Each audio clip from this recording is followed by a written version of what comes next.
Esta é mais uma produção da Federação Espírita Pernambucana, para você que curte podcasts. Boa tarde a todos que aqui estão e aqueles que nos assistem, né? Do conforto dos seus lares, e que todos nós tenhamos uma tarde assim iluminada. Na verdade, já começou com a mensagem e depois com a prece, né? Que a gente sempre gosta de dizer, aqueles que estão em tratamento, é neste momento que o tratamento começa.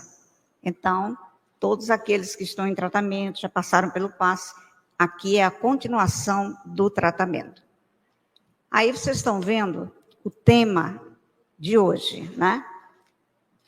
Muitos os chamados, poucos os escolhidos. E vocês vão lembrar, enquanto a gente estiver conversando, vocês vão lembrar da palavra da Luciana e da prece da Alda, que tem muita coisa a ver. Parábolas, né? O que é que são parábolas? Neste livro que vocês estão vendo aí, inclusive quando eu fui subindo pela rampa, eu vi que alguém aí na plateia está com um livro igualzinho a esse aqui, que é a edição antiga. O novo é essa edição aqui, Parábolas Evangélicas, de Rodolfo Caligari. Ele define o que é parábola, né? Porque a gente escuta muito, Jesus disse muitas parábolas, né? Mas muitas vezes as pessoas não entendem essas parábolas, nem sabem exatamente o que elas são. Na verdade, o que é que dizem? São histórias, são alegorias. Então, ele diz o seguinte: parábolas, como sabemos, são narrações alegóricas, encerrando doutrina moral. Ou seja, quando Jesus naquele tempo contava as parábolas, deixa eu passar o outro, eu estou me antecipando, senão fica difícil para vocês acompanharem. Jesus, pedagogo emérito, recorria a elas porque, primeiro, era a melhor maneira de interessar os ouvintes. E depois, ele sabia que é muito mais fácil assimilar e reter qualquer ensinamento quando materializado. Por isso, Jesus contava as parábolas, porque eram histórias. E é muito mais fácil, realmente, a gente entender uma história, gravar essa história, embora não entendendo perfeitamente, mas a gente grava, e é com isso que Jesus contava. Vamos contar a parábola. Vai ficar gravada a história, mas com o passar do tempo, com o amadurecimento espiritual, com as várias existências, eles vão entender o significado da parábola. Vocês veem, antes ele dizia que tudo tinha um ensinamento moral, né? Toda parábola tem um ensinamento moral.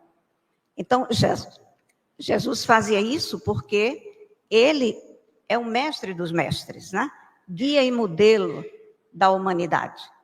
Então, ele falava para os pescadores de pesca, de rede, né? Então, ele falava para aqueles que cobravam tributos, ele falava em dracmas, em coisas.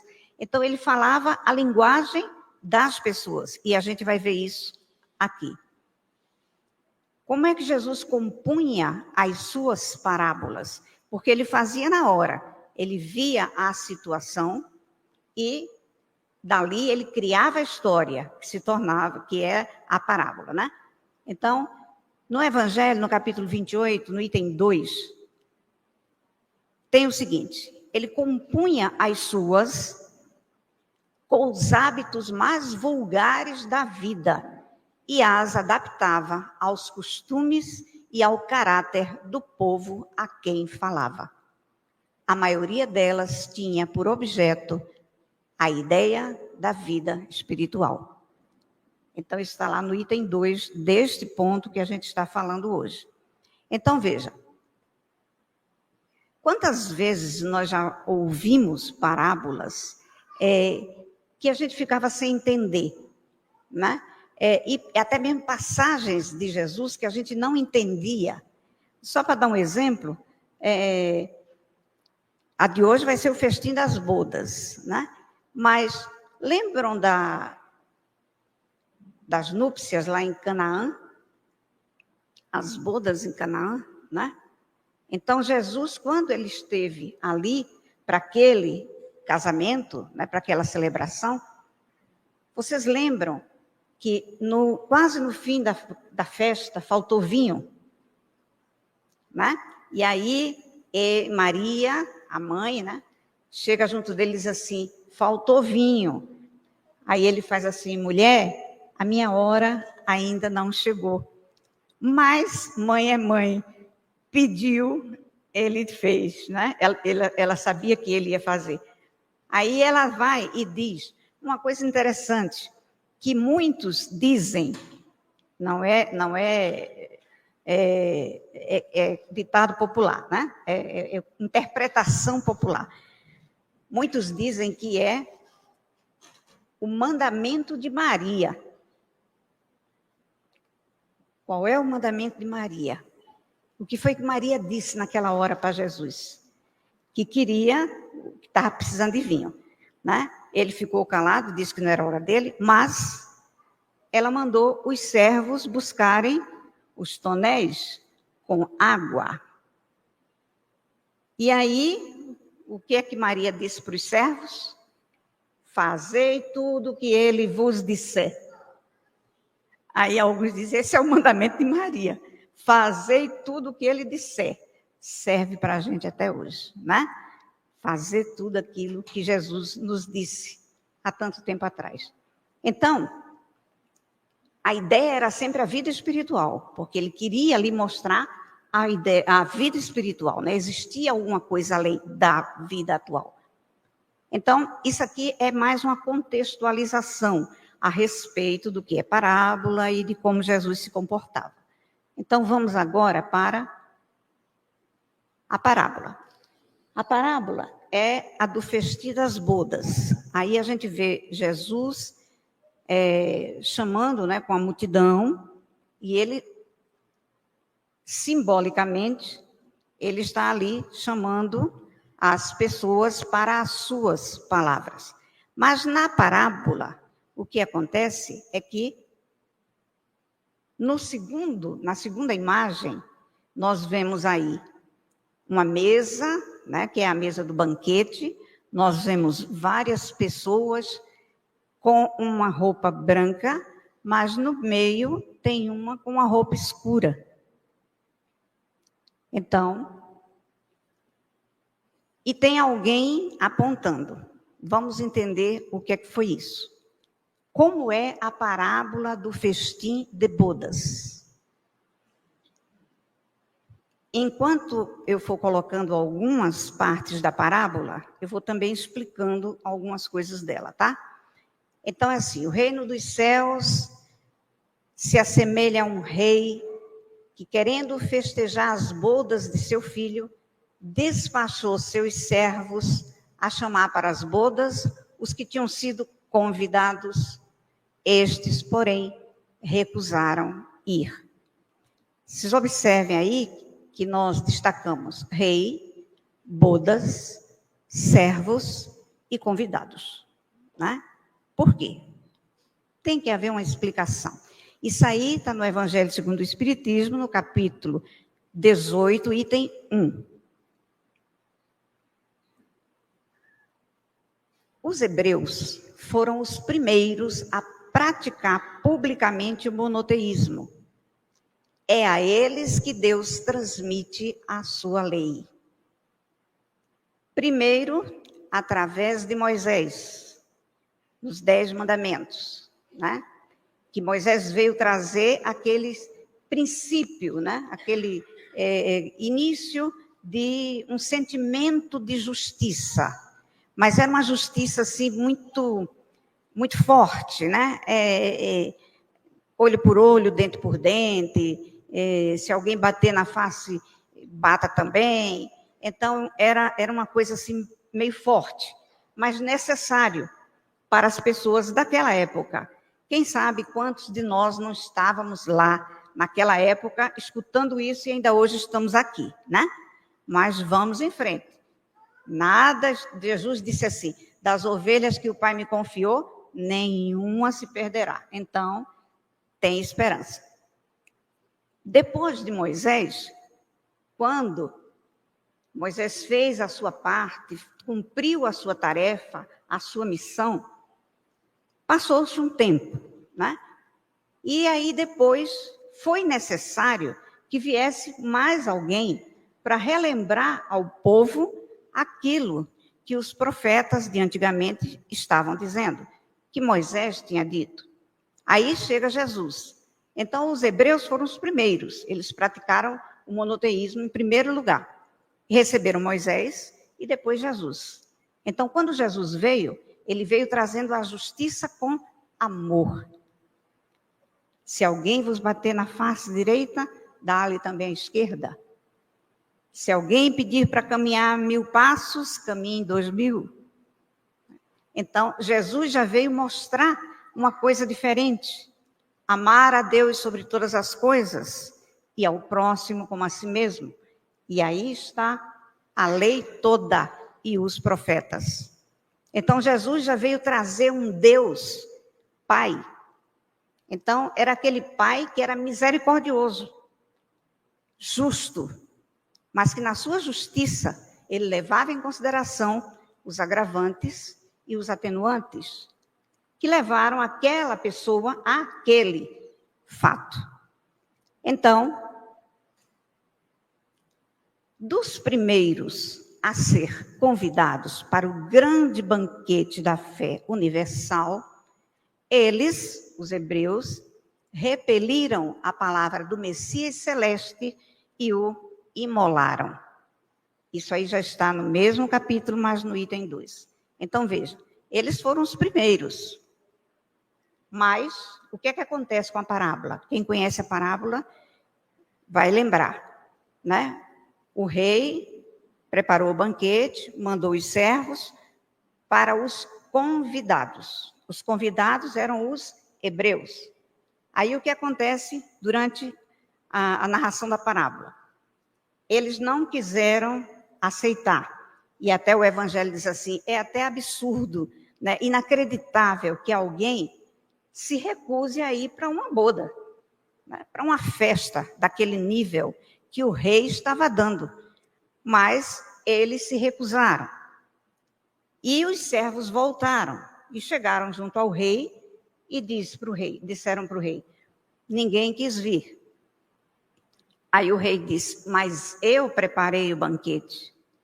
Eu mandei fazer o melhor para recebê-los. Voltem lá e digam para eles isso, que o banquete está pronto, preparado para eles. E aí os servos voltaram. Para quem? Os hebreus. Novamente, não receberam, não quiseram. Uns disseram que ia cuidar dos negócios, o outro disseram que já tinha compromisso, né? Eu estou interpretando, viu, gente? Agora vocês podem pegar o evangelho para ver a parábola direitinho, como é que ela é. Eu estou interpretando. Então disseram que não queria, e alguns chegaram ao cúmulo de matar os servos. Imagina, né? Matar os servos. Como é que a gente vai entender uma coisa dessa, né? Na parábola. Muito bem. Depois que isso tudo aconteceu, logicamente eles voltaram, aqueles que sobraram, voltaram para dizer ao rei que não tinha jeito. Ninguém quis mesmo nada com aquela festa. Então, vendo isso, o Senhor mandou convidar a todos os que fossem encontrados nas encruzilhadas, bons e maus. Ou seja, os convidados não vieram, foi para eles que foi preparado o banquete, mas o banquete não vai se perder. Então, vão para as encruzilhadas e convidem todos que vocês encontrarem, bons e maus.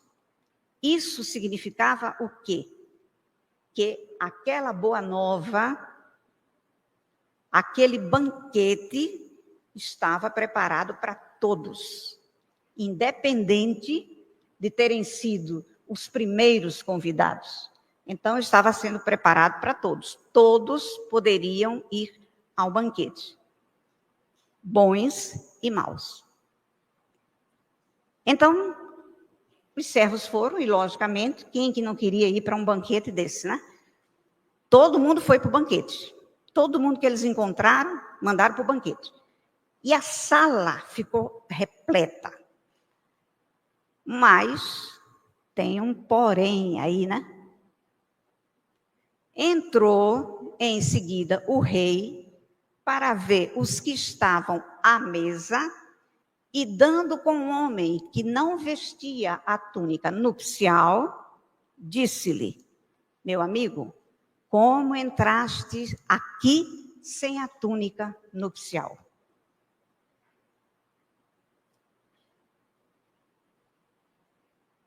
No Evangelho, a gente vai encontrar em seguida isso aqui. Não basta ser convidado, não basta dizer-se cristão, nem sentar-se à mesa para tomar parte no banquete celestial. É preciso, antes de tudo, e sob condição expressa, estar revestido da túnica nupcial.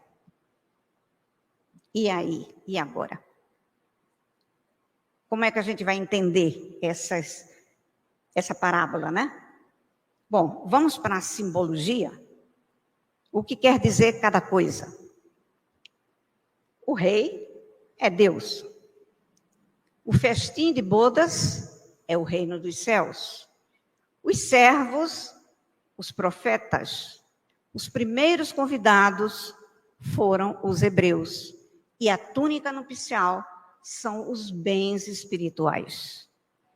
Ou seja, não é só chegar lá, ou como disse Jesus certa feita, não basta dizer Senhor, Senhor, não é assim, né? Exige de cada um de nós um trabalho muito grande, e a gente vai ver isso.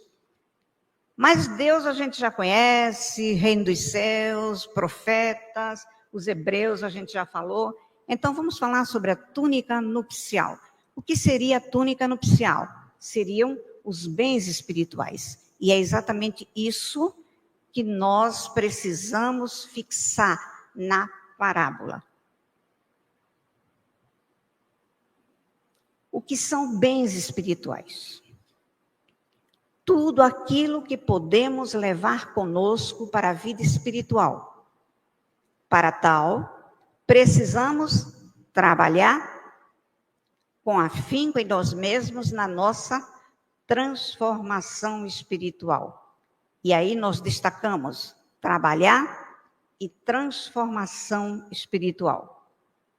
Porque é isso que nós precisamos fazer. Bens espirituais.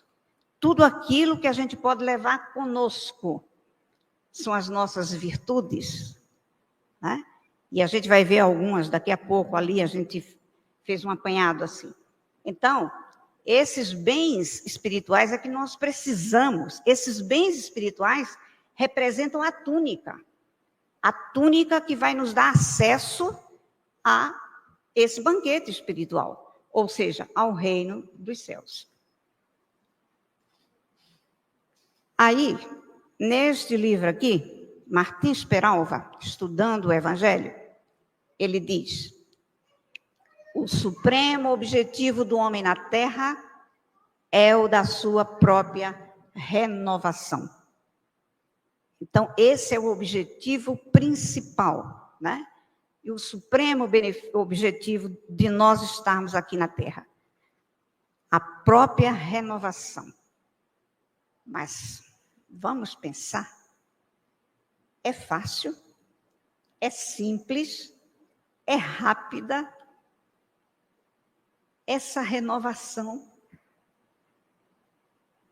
Será que essa transformação que nós precisamos ter, né, não é de, como se dizia antigamente, matar o homem velho, mas reeducar o homem velho, né? Nós precisamos reeducar o homem velho. Somos espíritos imortais. Já tivemos inúmeras existências, teremos inúmeras outras. Não estamos aqui de férias. Temos um trabalho a fazer e cada um de nós tem o seu trabalho, a sua missão. Ela pode ser pequena ou grande, é missão. Às vezes, a pessoa diz assim, mas eu sou somente, né, como se fosse pouca coisa, somente dona de casa, cuido do marido, dos filhos, né, da organização da casa, somente. Isso é uma das maiores missões que alguém pode ter. É cuidar daquele grupo que foi confiado sob sua responsabilidade. Porque é preciso que a gente lembre também que quando nós estamos lá do outro lado, e aí a gente quer reencarnar. Porque a gente passa aquele filme, né, que eles falam, passa aquele filme, a gente percebe as coisas que a gente fez de errado, de equivocado, os caminhos que a gente tomou que não foram lá muito bons. A gente percebe isso tudo. E a porta se fecha para nós? Não. Deus nos perdoa? Perdoa. Como? Nos dando uma nova reencarnação. Está aí o perdão de Deus. Não é apagando tudo. Não, vou apagar tudo que você fez de equivocado. Está tudo apagado. A partir de agora você é uma nova pessoa. Não. Você continua você. Você continua você. As suas conquistas permanecem com você. Os seus defeitos também. Então, você vai para uma outra oportunidade.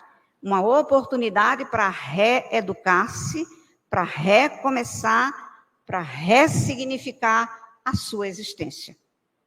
Então, é sempre uma nova oportunidade. Esse é o perdão de Deus a nós, né? Essa renovação, ela leva um pouquinho de tempo para acontecer, porque é uma mudança de comportamento, né? E essa mudança comportamental, ela leva tempo e ela exige muito trabalho de nossa parte, para que a gente tire de nós algumas coisas que ainda trazemos. Paulo, em uma de suas epístolas aos Hebreus, ele dizia assim, pondo de lado todo impedimento, correi com sabedoria a carreira que vos está proposta. Ora, qual é a carreira que nos está proposta?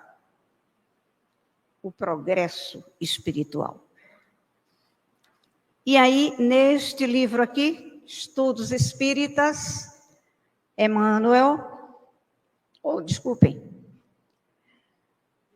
Joana por Divaldo, ele diz assim, o progresso é agente do engrandecimento que tudo e todos experimentam sob o impositivo das leis sábias da evolução, de que nada ou ser algum se poderá eximir. Ou seja, todos nós vamos progredir. Ou quer queira, quer não, a gente vai progredir. Se a gente não conseguir fazer isso através do trabalho, do estudo, a gente vai terminar fazendo através da dor, do sofrimento.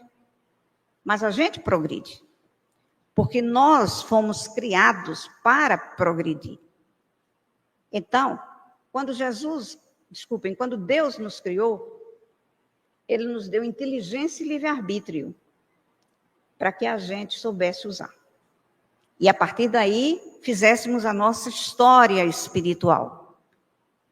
E desse modo, da maneira pela qual nós usássemos um e outro, é o que seria o nosso futuro. Ou seja, o meu hoje, é o resultado do meu ontem, somado com algumas coisas do meu hoje. O meu amanhã vai ser o quê? O que eu fizer hoje juntando tudo que eu já sou, mais o que eu fizer hoje, amanhã vai ser o meu futuro, o meu amanhã vai ser esse. Quer dizer, eu vou construir. E a doutrina espírita, ela tirou essa muleta que muita gente tinha, né? Não, é Deus que quer, foi porque Deus quis, foi Deus escreveu assim, né? Aí a doutrina espírita diz assim, os espíritos dizem assim: somos responsáveis pelos nossos próprios destinos. Não vou botar culpa em ninguém. Se as coisas não andam bem, o problema é meu. Não é da família que eu nasci, não é do meu chefe, não é do meu status, não é nada. O problema é meu. Então, eu estou no lugar certo, na hora certa, com as pessoas certas. Porque antes de reencarnarmos, lá em cima, existe uma coisa chamada planejamento espiritual. E esse planejamento espiritual é feito com muito cuidado, procurando saber exatamente onde que nós vamos ser melhor colocados. Quem vai ser nosso pai, nossa mãe? Quem vai ser nossa família? Quem serão os espíritos que estarão sob nossa responsabilidade? Tudo é programado. Mas como nós queremos realmente voltar para apagar, né, resgatar o máximo possível, aí os espíritos amigos lá em cima dizem: olha, você vai ter que voltar e você vai ter que conviver com algumas pessoas bem difíceis no seu trabalho. Aí você diz assim: eu aceito.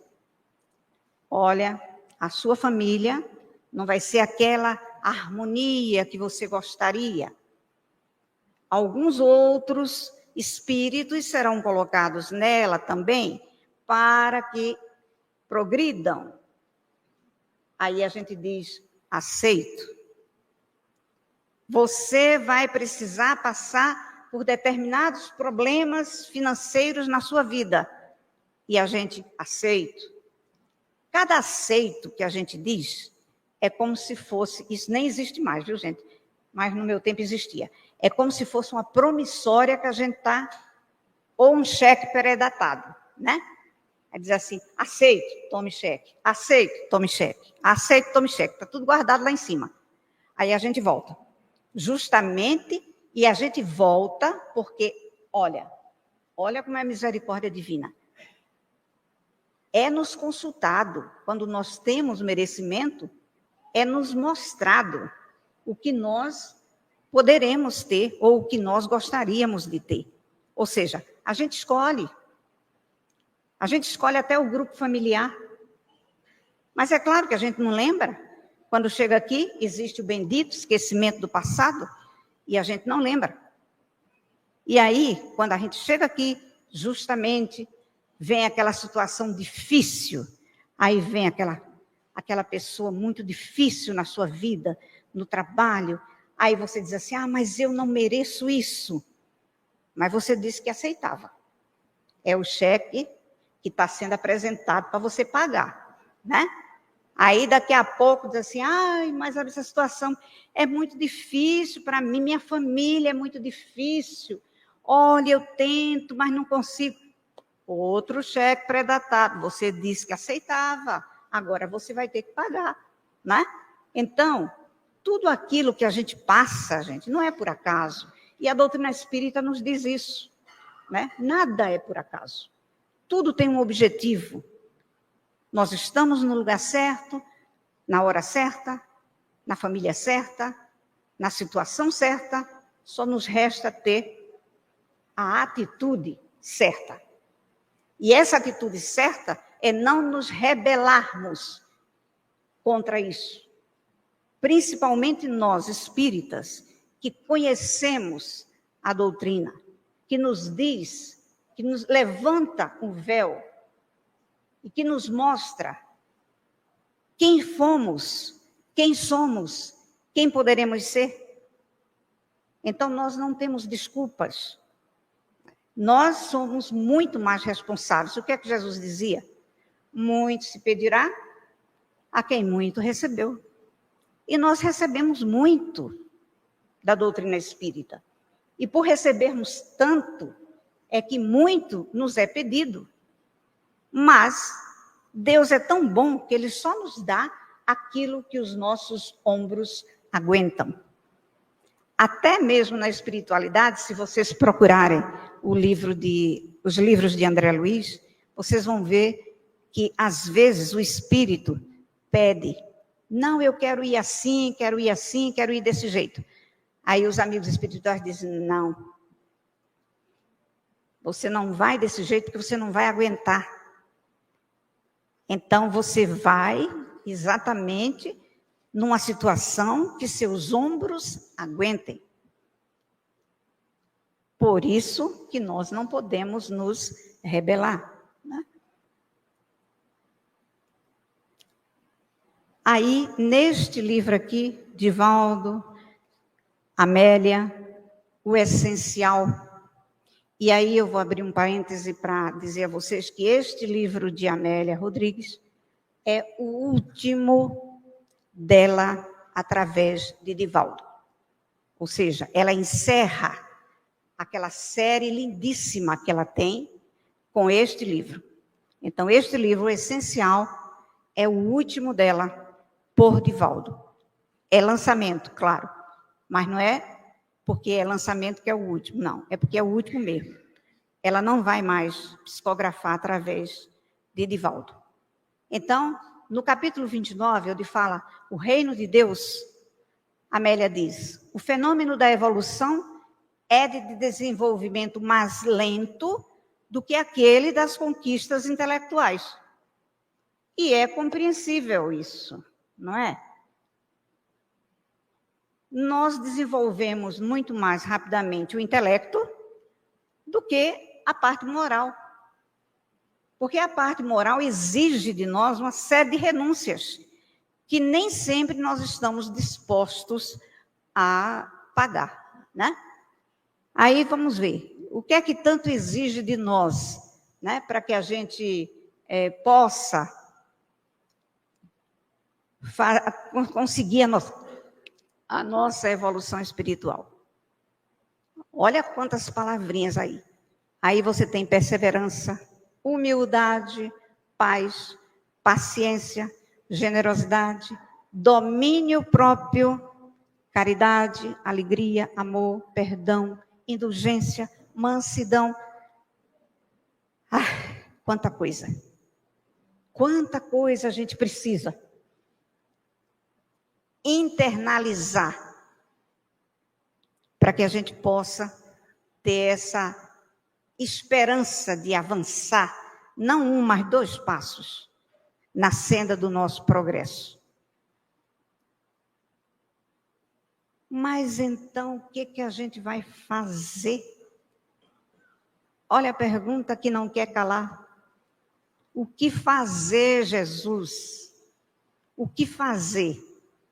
Se eu sei que sou um espírito falido e falível, que estou a caminho da evolução, né? Estou em patamares diferentes dos meus pares, porque todos nós, na questão evolutiva, estamos numa espécie de escada, e cada um de nós está num degrau. É aquilo que nós já conseguimos alcançar. Então, como é que eu vou conseguir aquilo tudo lá atrás? Como é que eu vou conseguir isso tudo? Né? O perdão, o amor que, como Jesus ensinou, a indulgência, né? O não julgar, que ele também disse para a gente, né? Como é que eu vou fazer? Como é que eu vou conseguir fazer isso tudo? É fácil? Novamente eu pergunto, é fácil? É simples? É rápido? Não. Exige muito trabalho. E o que é que Jesus responde para a gente? Se alguém quiser vir nas minhas pegadas, renuncie a si mesmo, tome a sua cruz e siga-me. Isso está lá no Evangelho, no capítulo 24, item 18. vejam que nós destacamos, renuncie a si mesmo. Ou seja, vamos deixar o egoísmo de lado, a ambição, amor próprio ferido, melindres. Isso significa renunciar, porque nós temos isso tudo em nós, né? Então, é renunciar a tudo isso, por um objetivo maior. Tome a sua cruz e siga-me. Tome a sua cruz. Qual é a nossa cruz? É exatamente aquilo que nós combinamos lá em cima. É exatamente aquilo que nós encontramos aqui embaixo. São os problemas, são as dificuldades, são os obstáculos. Porque nós estamos num planeta de expiação e provas. Logicamente, estamos passando por uma fase aí e chegaremos à regeneração. Mas até lá, a gente vai ainda demorar um pouquinho. Porque nós ainda não temos essa força e perseverança e disposição de arregaçar as mangas e trabalhar em nosso próprio melhoramento. Então,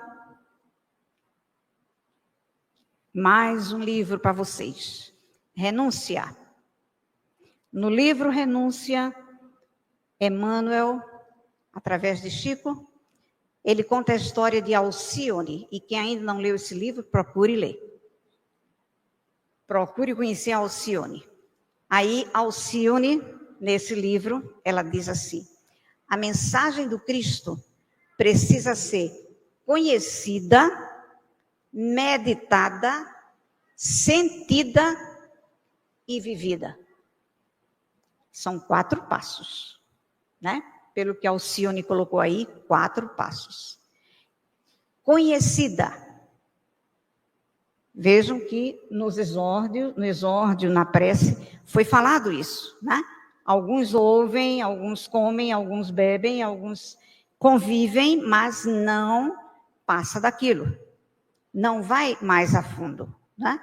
É como aqueles que acham, por exemplo, uma outra parábola de Jesus muito interessante, que é a parábola das virgens, né? As virgens loucas e as virgens prudentes, né? As virgens prudentes que levaram as suas lamparinas e mais o óleo para abastecer, e as outras, né, chamadas nécia também, que levaram só as lamparinas, né? O noivo demorou, quando o noivo chegou, as lamparinas estavam apagadas, mas as prudentes estavam com a reserva e imediatamente conseguiram acompanhar o noivo.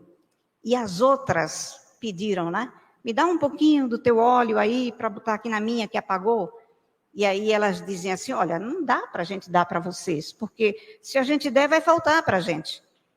É outra parábola interessantíssima, que é bom conhecer. Então precisa ser conhecida. Nós conhecemos, né, a mensagem de Jesus.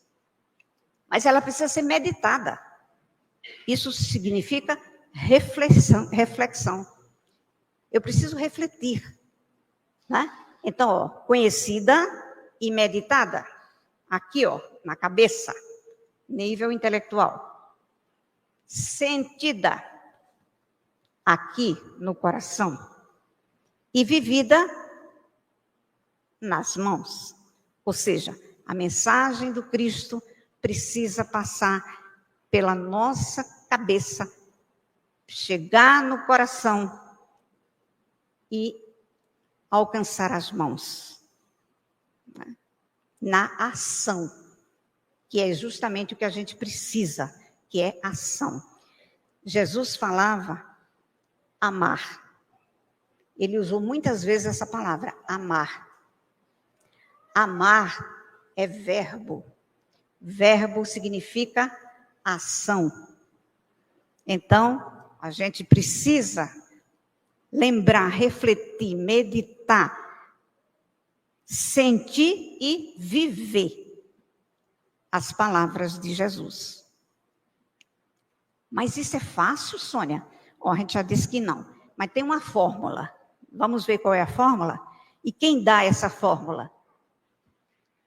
Francisco de Assis. E aí, Francisco de Assis diz assim, diante dessas dificuldades todas, né? Aí ele diz assim: comece fazendo o necessário, depois o possível. E quando menos você esperar, você vai estar fazendo o impossível. Ou seja, eu tenho 10 defeitos, não vou conseguir acabar com os 10 de uma vez. Mas se eu acabar com um, eu gosto de falar mal dos outros, eu gosto de julgar os outros. E se eu disser, só por hoje eu não vou julgar ninguém, e no outro dia a gente disser, e a gente não julgar, e no outro dia a gente disser novamente, só por hoje eu não vou julgar ninguém. E se a gente faz isso todo dia, isso se torna um hábito, e aí menos um. Então, Francisco diz assim, comece fazendo o necessário. Qual é o necessário para mim agora? O que é que eu acho que eu preciso nesse momento para dar esse passo na minha evolução espiritual? Isso é cada um que vai responder. É cada um que vai dizer, no que é que eu preciso melhorar? O que é necessário neste momento? Olha, eu não consigo fazer isso, tá? Mas isso aqui você consegue? Faça. E de tanto fazer o necessário, e ele se tornar um hábito, eu vou terminar fazendo o que for possível. Bom, eu já dei um passo adiante. Eu já fiz o necessário, agora vou fazendo o possível. E depois, também se tornando isso um hábito, eu vou terminar fazendo o impossível. Aí vai chegar um dia que eu digo assim, puxa, eu nem pensei que eu era capaz disso. E eu consigo, porque nós conseguimos. Jesus disse, vós sois deuses. Tudo que eu faço, vocês podem fazer. E ele disse, vós sois luzes. Brilhe a vossa luz. E ele disse, das ovelhas que o Pai me confiou, nenhuma se perderá. Então, todos nós estamos como ovelhas de Jesus. E ele diz, se me amais, guardai os meus ensinamentos. E eu rogarei a meu Pai, e ele vos enviará um Consolador, que explicará minhas palavras, relembrará e acrescentará. E o Consolador chegou, através da doutrina espírita. Então, olha aí, como nós somos felizes e como nós somos possíveis, como é possível para a gente avançar.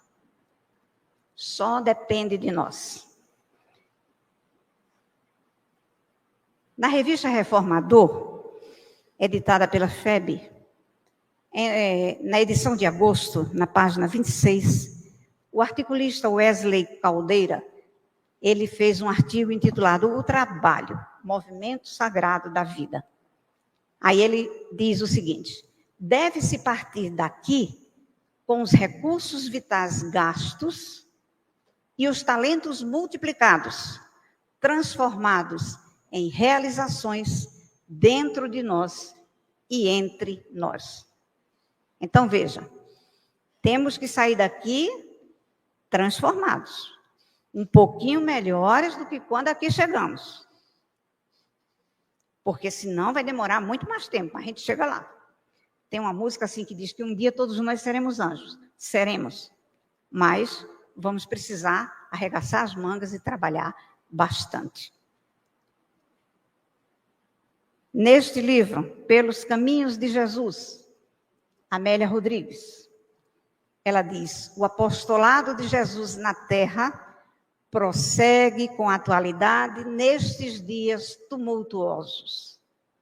Olha, nunca como hoje o mundo precisou tanto de evangelho. Nunca como hoje o mundo precisou, as pessoas precisaram tanto de Jesus. É justamente essa falta de Jesus que leva a tantas doenças que hoje nós conhecemos, que estão aí espalhadas pela humanidade.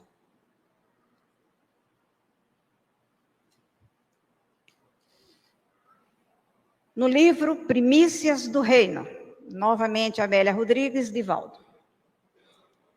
Entre todos que ouvem a palavra divina, poucos são os que aguardam e a aplicam proveitosamente. Poucos se tornam dignos de entrar no reino dos céus. Então, lembram o que nos antecedeu na tarde de hoje, né? Olha lá.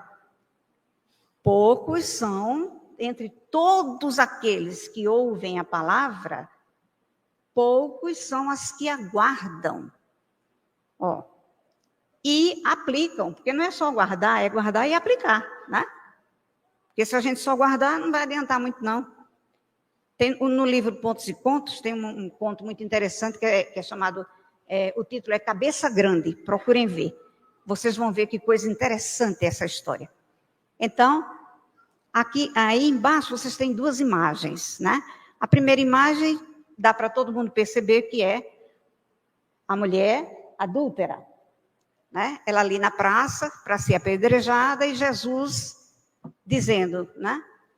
Aquele que estiver sem pecados, atire a primeira pedra. Essa imagem todo mundo conhece. Essa outra aí é do livro Primícias do Reino também, no capítulo 5. O título é O Mancebo Rico. Esse jovem que está aí na imagem, falando com Jesus, ele era riquíssimo. Riquíssimo. Numa linguagem bem popular, ele nadava em ouro.